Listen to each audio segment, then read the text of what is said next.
Yitz, let's talk about the first pasuk. Sure, what's in your mind?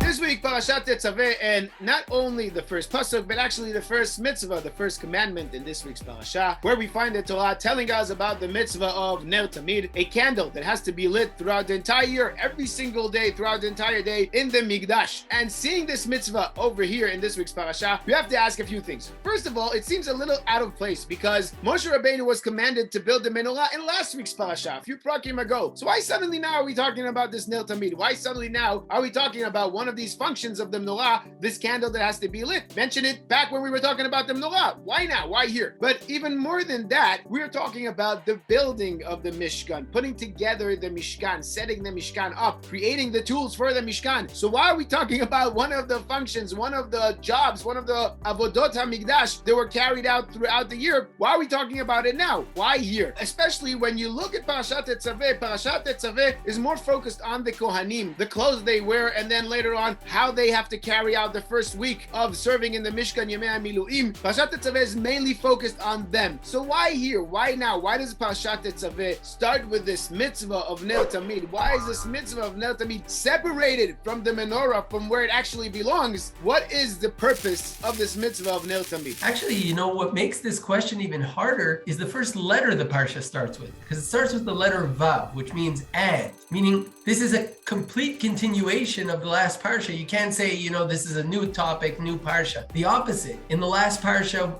Moshe was told, and you should do this, and you should do that, and you should do this. And then we come to this Parsha and it continues. And you should command the Israel to do so and so, etc. Meaning it's a complete continuation of the last Parsha. And what did we see in the last Parsha? We were seeing, and we'll see here too, Moshe talking about the things that need to be done, how you build the Mishkan, right? You build this is how the walls are going to be, this is the Menorah, this is the Aron.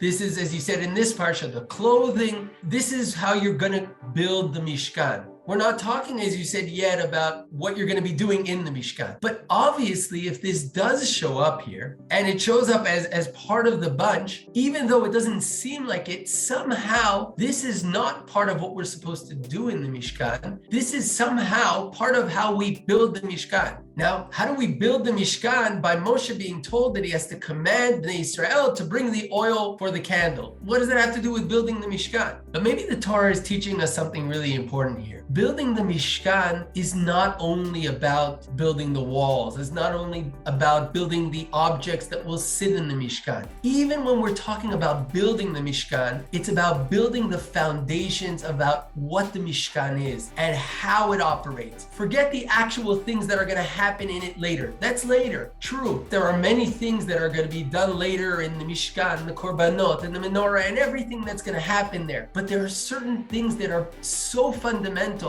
that they're part of what the Mishkan actually is. And just as we have to plan those walls, we have to plan those concepts. We have to plant them in from the first stage of designing the Mishkan, because if they're not there, the Mishkan will miss its whole purpose. So what are those things that have to be in there? So we look here and we see two psukim where suddenly Moshe is not the one who's doing, like we saw till now, vasita, he's commanding. And we have two things he's commanded to do. And the Torah points out, maybe you're not the one doing this, but it has to be you commanding this. And what are these two? It seems, first of all, the content itself. Don't just focus on the beauty of the building on the outside. Focus while building it on what's going to be happening on the inside. And we have two things here. The Kohanim, which are the people that are going to be filling it. But even before the Kohanim, we talk about the light. We talk about the purpose of the Mishkan is the light that's going to shine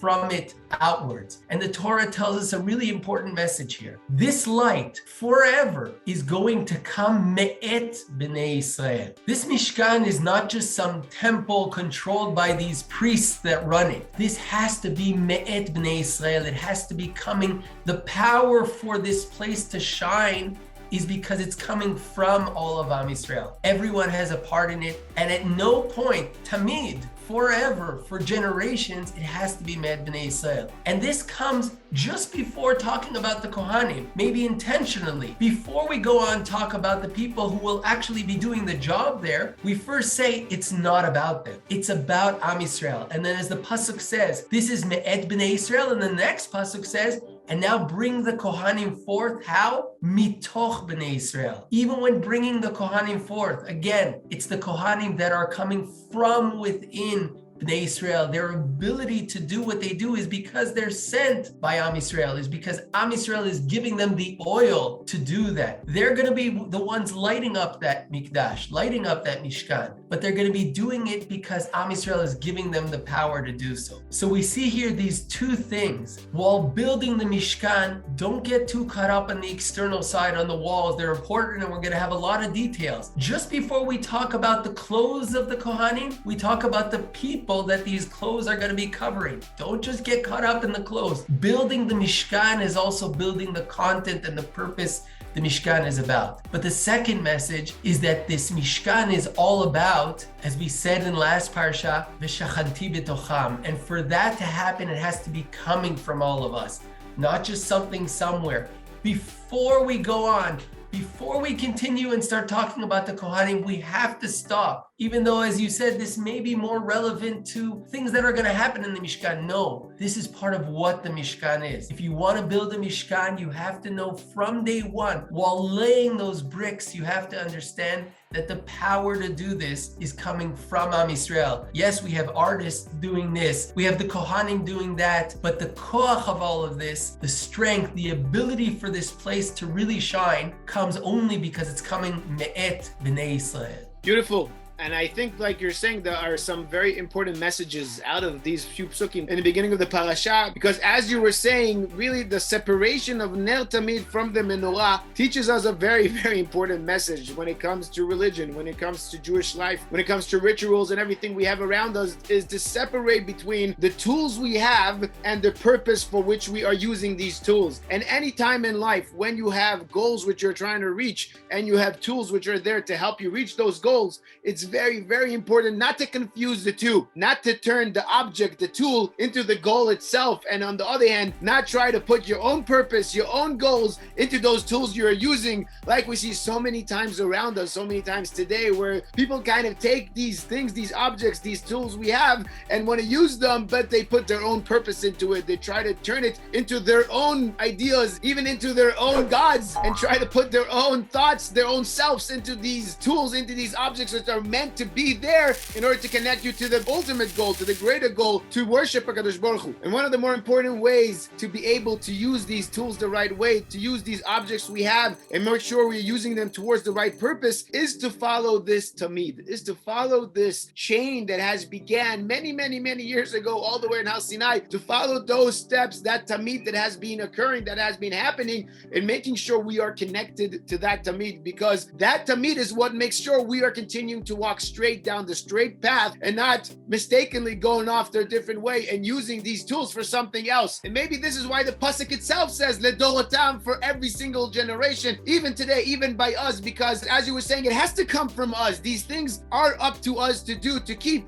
And even today, when you look at shuls, one of the things that's always there is a Ner Tamid, which is hanged up on shul, on the wall or over the bimah or whatever, but it represents that idea that we are continuing that same Mesorah, that same tradition we had ever since Har Sinai, Moshe Rabbeinu getting that Torah on Har Sinai, and we keeping those same mitzvahs Moshe Rabbeinu had, and continuing that same path forward step by step, every generation, the Dorotam, and not stopping. And maybe this is exactly the two messages that the Parsha begins with the story of the Ner Tamid. This is what it represents. It represents this idea that our tradition, our Mesorah, links all the way back to Har Sinai, Ledorotam. It started over there and it continued from there onwards to develop, but based on what we had over there, it hasn't changed. We are walking straight. And as we've said many times, that when you want to create a straight line, you need two dots. You need to know where you are now, but you also have to be connected to a dot in the past. That's how you create a straight line. And that's what this Tamid is about. And like you were mentioning, it's not only about the Ner Tamid, but also about Korban Tamid that we find in these Parashot by us, that this concept of Tamid having something something that you do daily, every single day. This is what held up Am Yisrael, a Tamid,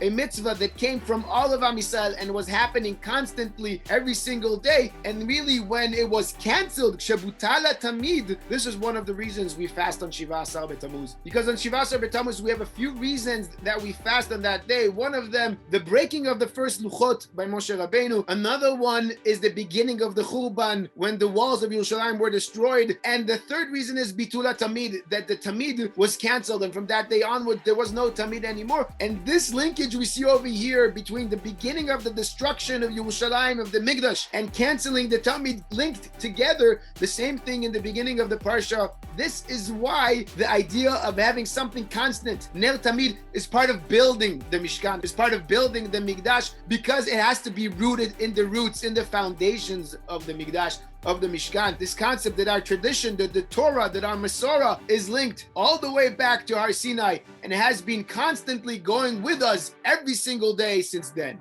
You know, it's interesting. You were talking about Korban Tamid, Ner Tamid. We also spoke in Truma last year about the Shulchan, about Lechem HaPanim, which was also Tamid. It's interesting, in all of these three, this concept of Me'et B'nai Yisrael shows up. We have it here, we have it later with the Shulchan, we have it in Kitisa about the Korban Tamid, that it has to be from every single one, giving them a Chatzita Shekel. And again, those words are used, Me'et B'nai Yisrael. And it seems that those two are linked. For something to be Tamid, by definition, the only way something is Tamid is when it's from everyone. It's when everyone has a part. The only way something is truly forever, is truly lidorotam, is when it's coming me'et b'nei Yisrael. Whenever one group will take control, if it's the Kohanim, if it's these people, if it's that people, if someone will think that they own something, that what's needed is them, that's not going to last forever. At some point, they're not going to be there. Someone else is going to be there. Someone else is going to replace and ruin what they do. The only koach of tamid, of something which is eternal, something which is always, is when it's coming from all of us together. And therefore, again, maybe just before we start talking about the Kohanim in such detail and talking about what the artists have to do, just before we get into that, we make it clear. The ability to build a Mishkan,